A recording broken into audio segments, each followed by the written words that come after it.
नमस्कार। टीबीबी न्यूज के विशेष कार्यक्रम 15 मिनट दे दो सरकार में आप सभी का हार्दिक स्वागत है।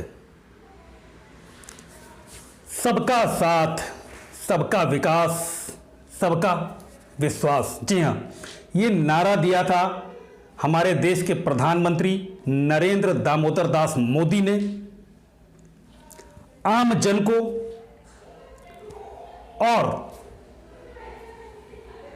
समाज के उस तबके को जो कि मूलभूत सुविधाओं से, अपने अधिकारों से वांछित है, उनको उनका अधिकार दिलाने के लिए एक बीड़ा उठाया था देश के प्रधानमंत्री नरेंद्र दामोदर दास मोदी ने।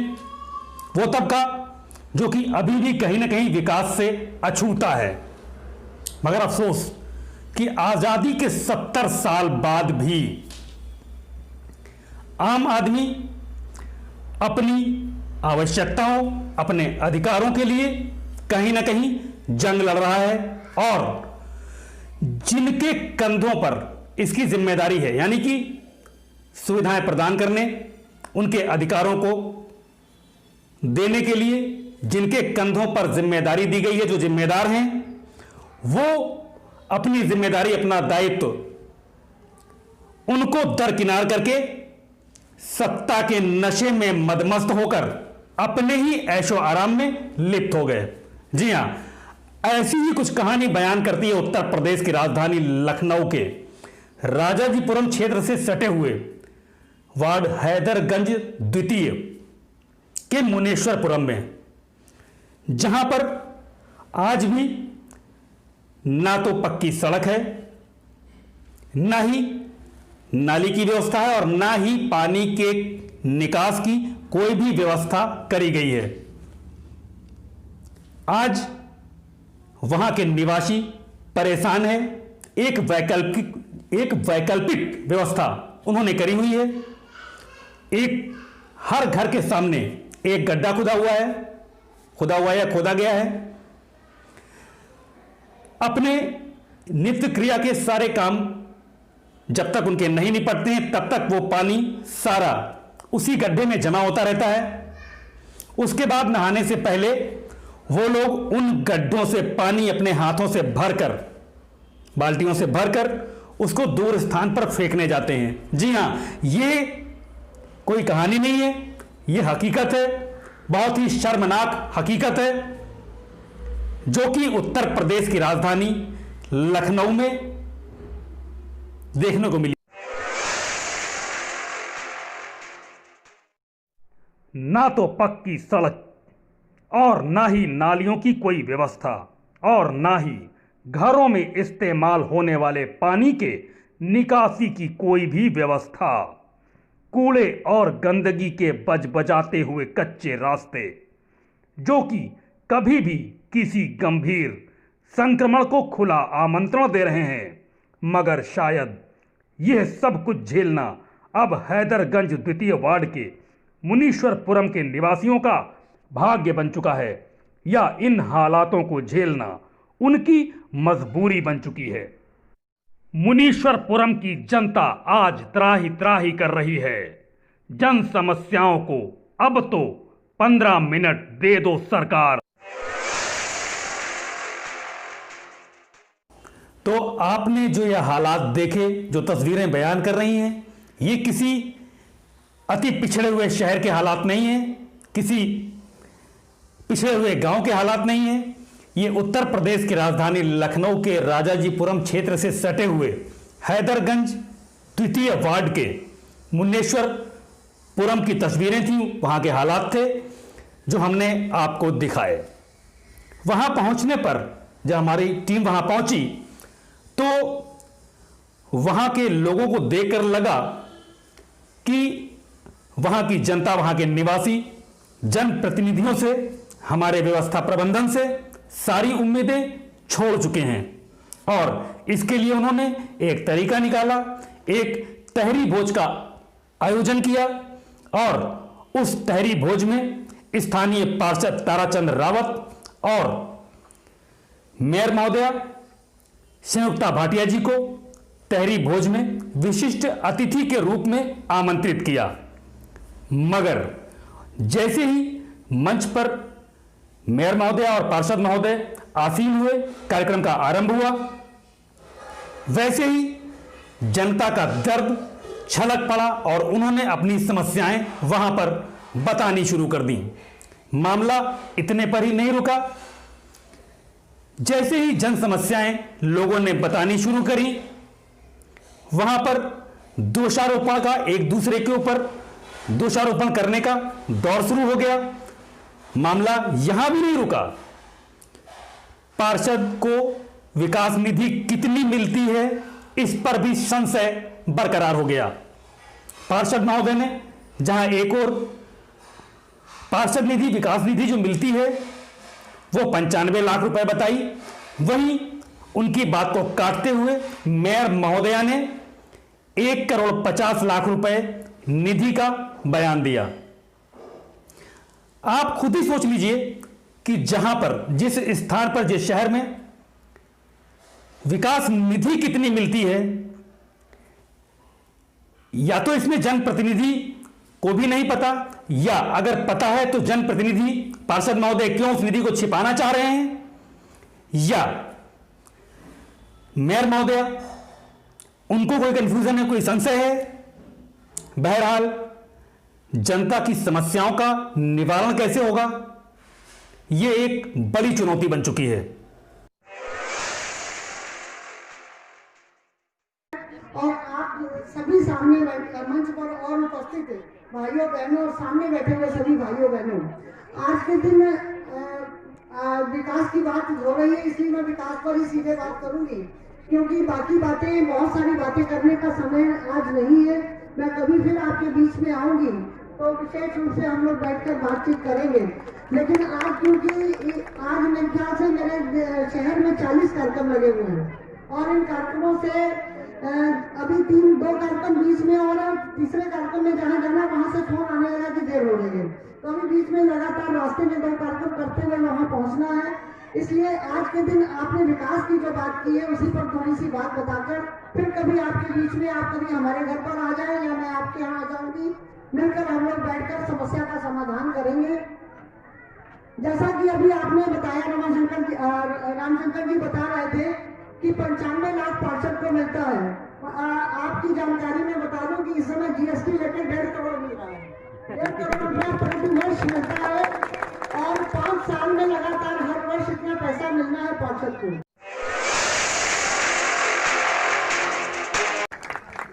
जो क्षेत्रीय लोग हैं बराबर सहयोग कर रहे हैं, लेकिन जो क्षेत्र के माननीय हैं, जिनका हमसे पद बड़ा है, जिनकी फोटो लगी है, वो मेरे क्षेत्र में मेरा सहयोग किसी कीमत पे भी नहीं कर रहे हैं। मेरे विकास का रोकने का काम किया।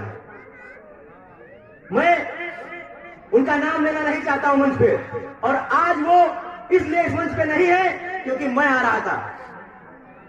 अगर किसी ने आपको आज के दिन बुलाया है तो आपको ये नहीं देखना चाहिए था, मैं भी क्षेत्रीय पार्षद हूं, आपका पद बड़ा है, लेकिन मैं भी जनप्रतिनिधि हूं, मुझे भी यहाँ की जनता ने वोट दिया है। आपको तो उस कार्यक्रम में आना चाहिए था और मेरा सहयोग करना चाहिए था।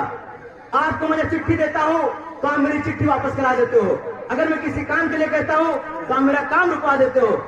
ऐसे विकास का क्षेत्र में कैसे हो सकता है? आप अगर भेदभाव की नजर से काम करोगे तो कभी विकास नहीं हो पाएगा। तो मैं मिलता है, हुआ क्या? पवन गुप्ता से हम लोगों ने कहा गया, नगरायुक्त जी ने कहा, इन्होंने टाइल्स तो लगा दी, लेकिन आज से इनका भुगतान नहीं हुआ। आप समझ लीजिए नगर निगम की क्या स्थिति है, क्या स्थिति है। अगर निगम की स्थिति ठीक होती तो आज ये हालात ना होते। इस तरीके से अब अगर पार्षद का जितना कोटा वार्ड विकास निधि है उतने काम करा सकता है, लेकिन क्षेत्रीय विधायक, वर्तमान की सरकार, वर्तमान की मेयर बहुत सारा विकास करा सकते हैं, क्योंकि ये लोग शासन में है और सत्ता में है। और जो 14वां वित्त स्थापना, कई मद ऐसे हैं जो मद रिलीज किए जाते हैं, उनमें माननीय विधायक जी का सहयोग होता है और सरकार का पैसा होता है, लेकिन वो पैसा मुझे नहीं मिल रहा है। जब मुझे पैसा नहीं मिलेगा तो मैं क्षेत्र का विकास कैसे करा पाऊंगा? आप लोग बताइए। मैं क्या चाहूंगा कि मेरे वार्ड में कोई भी गरीब अच्छी हो, क्योंकि मुझे दोबारा आप लोगों ने चुना है, आशीर्वाद और प्यार दिया। मैं तो चाहता हूं मेरे वार्ड में हर एक गली पक्की होनी चाहिए, लेकिन ऐसा नहीं हो रहा, क्योंकि जब शासन का पैसा आ रहा है तो मेरे वार्ड में पैसा वो नहीं रिलीज किया जा रहा और वार्डों में पैसा दिया जा रहा है। ऐसा भेदभाव क्यों किया जा रहा है मेरे साथ? जब अगर मुझे पैसा नहीं मिलेगा तो मैं विकास कार्य कैसे करा पाऊंगा? मैं भी चाहता हूं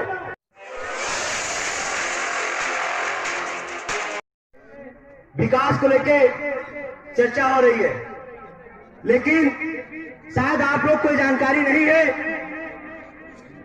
जो कहा गया भी पार्षद को लेकर के और सज्जादिया कॉलोनी को लेकर के। सज्जादिया कॉलोनी में जो विकास कार्य हुआ है वो भी मैं आप लोगों को बता दूं कैसे हुआ है।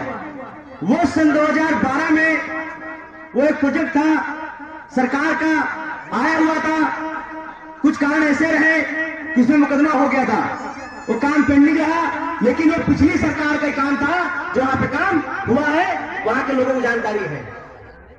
बात रही इस क्षेत्र को लेकर के, मेरे पूरे वार्ड को लेकर के, मैं नगर निगम लखनऊ कार्यकारिणी का सदस्य भी हूं। वार्ड विकास निधि इसकी चर्चा हो रही थी, माननीय महापौर जी ने कहा कि हम इतनी निधि इन सारे पार्षदों को देते हैं। वो कोई आज की परंपरा नहीं है, वो जब से नगर निगम बना है, जब से पार्षद लोग हुए, वो बराबर चली आ रही है। कभी 65 लाख थी, 80 लाख हुई, निधि बढ़ती रही। और निधि रिलीज किस तरीके से की जाती है हम लोगों की? हम पार्षदों को सदन में जाकर के आपकी क्षेत्र की बात को रखना पड़ता है, लड़ाई लड़नी पड़ती है, तब जाके कहीं बजट हम लोग का रिलीज किया जाता है। उठाऊंगा नगर निगम के हालात ये हैं, बहुत विकास की बातें हो रही थी कि चारों तरफ क्षेत्र में विकास, पूरे लखनऊ में विकास। हम लोगों को एलईडी जो लाइट होती है, अगर वो भी लेनी पड़ रही तो 20 बार कम से कम नगरायुक्त को कहना पड़ रहा है। जब ये हालात होंगे तो कैसे क्षेत्र में होगा उजाला? कहां लगेंगी लाइटें? अगर जब नगर निगम सही तरीके से काम ही नहीं कर पा रहा है, वो उस नगर निगम में बोलो आप कि हमको 10 लाइट की आवश्यकता है, हमारे भुवनेश्वरपुरम में दिक्कत है, तो वहां पे एक बात है, अभी फंड नहीं है, फंड आ जाएगा तो पार्षद जी आपकी व्यवस्था करा देंगे। अब बताइए, जब लाइट नहीं मिल पा रही है तो विकास कार्य कैसे हो पाएगा?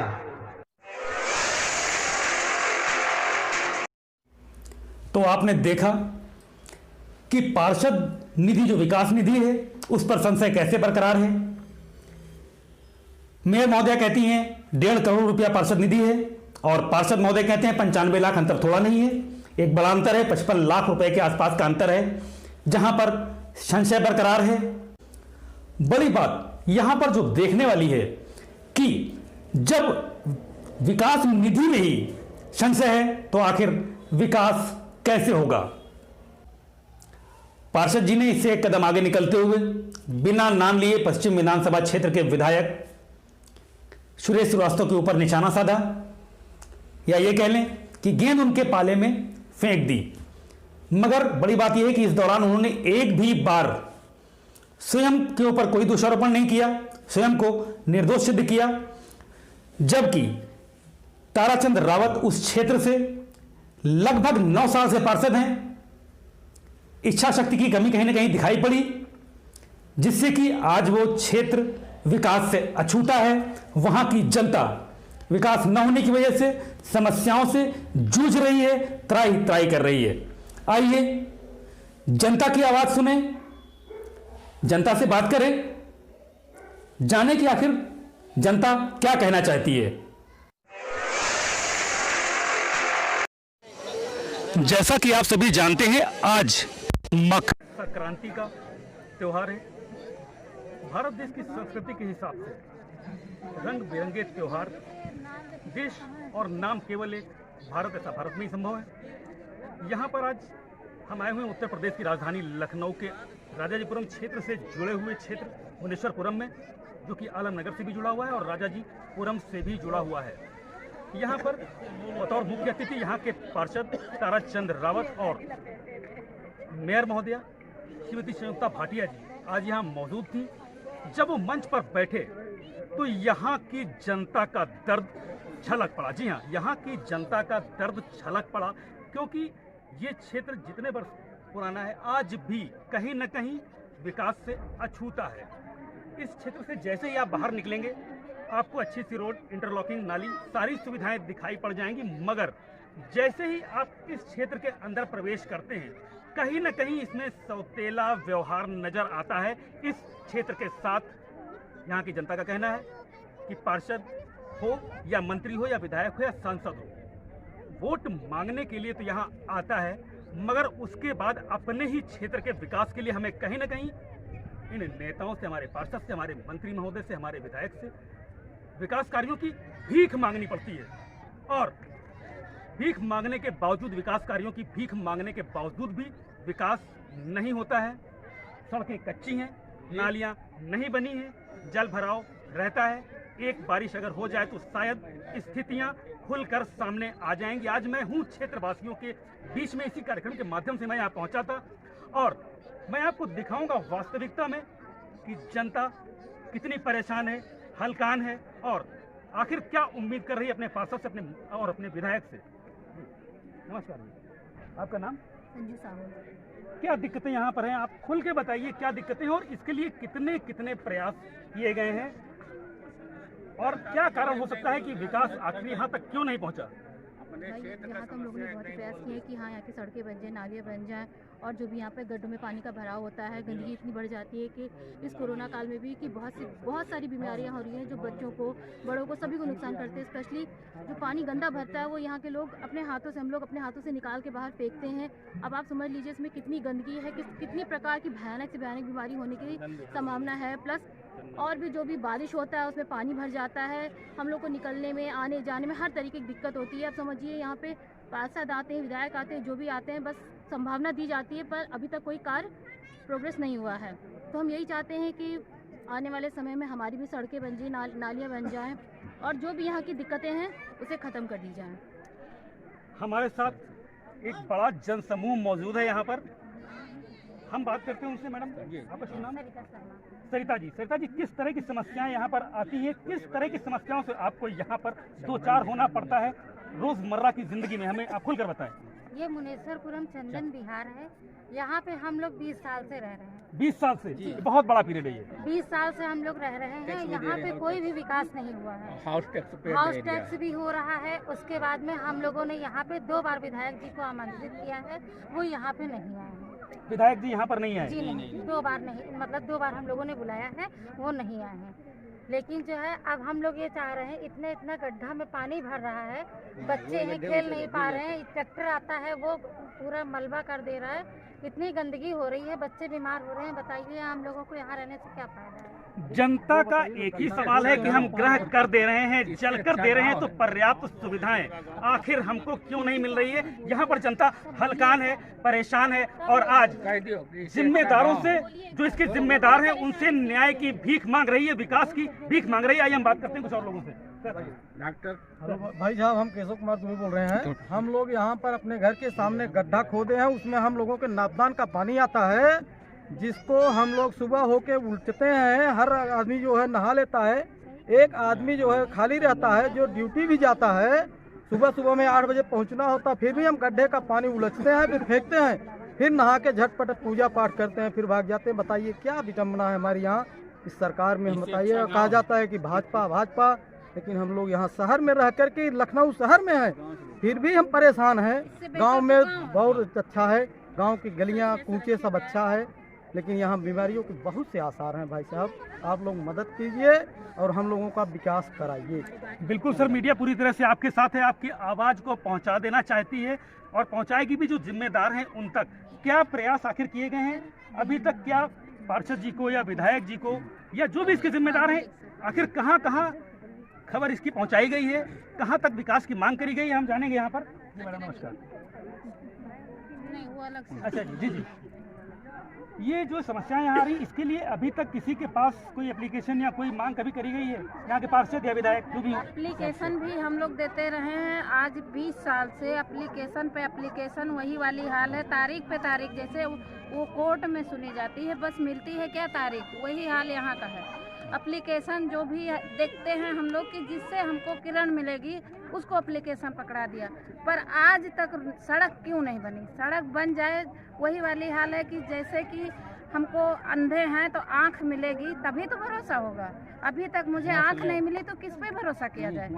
और ये सड़क बनना बहुत अनिवार्य है। जैसा कि आपने अभी देखा, एक बहुत बड़ा कंफ्यूजन जिसका आज उदय हुआ, बहुत बड़ी बात है। अगर सोचा जाए तो बहुत बड़ी बात है। एक तरफ पार्षद महोदय और प्रतिनिधि कह रहे थे कि हमको 95 लाख रुपया निधि मिलती है, मगर यहीं पर उसी मंच पर उसी समय मौजूद मेयर हैं, महापौर हैं संयुक्ता भाटिया जी, उन्होंने खुले मंच से ऐलान किया कि निधि 95 लाख नहीं है, 1.5 करोड़ रुपए है। आखिर ये कंफ्यूजन क्यों है? क्यों ये दो बातें सामने आई निकल के? क्या हमारा सरकारी तंत्र इतना गैर जिम्मेदार है कि उसे अपने मिलने वाली निधि के बारे में भी पता नहीं है?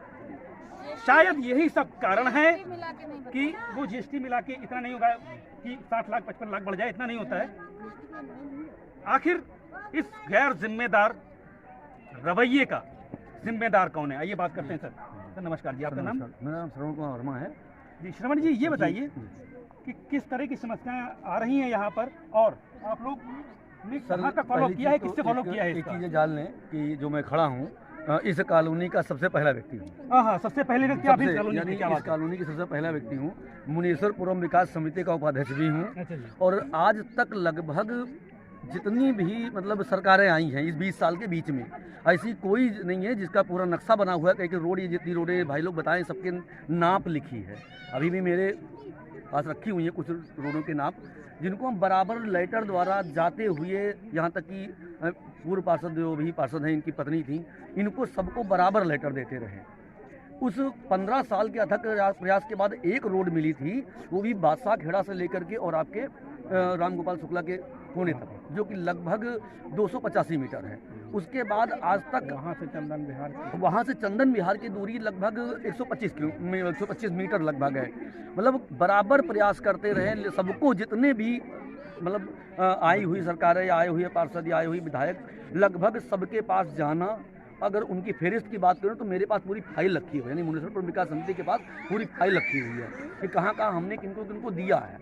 लेकिन अभी तक, अब थोड़ा सा जब ये सरकार आई है तो इस सरकार में एक अच्छी बात है कि कुछ रोडें कभी सांसद की तरफ से तो कभी विधायक जी की तरफ से, लेकिन विधायक जी हमारे यहाँ नहीं आते हैं।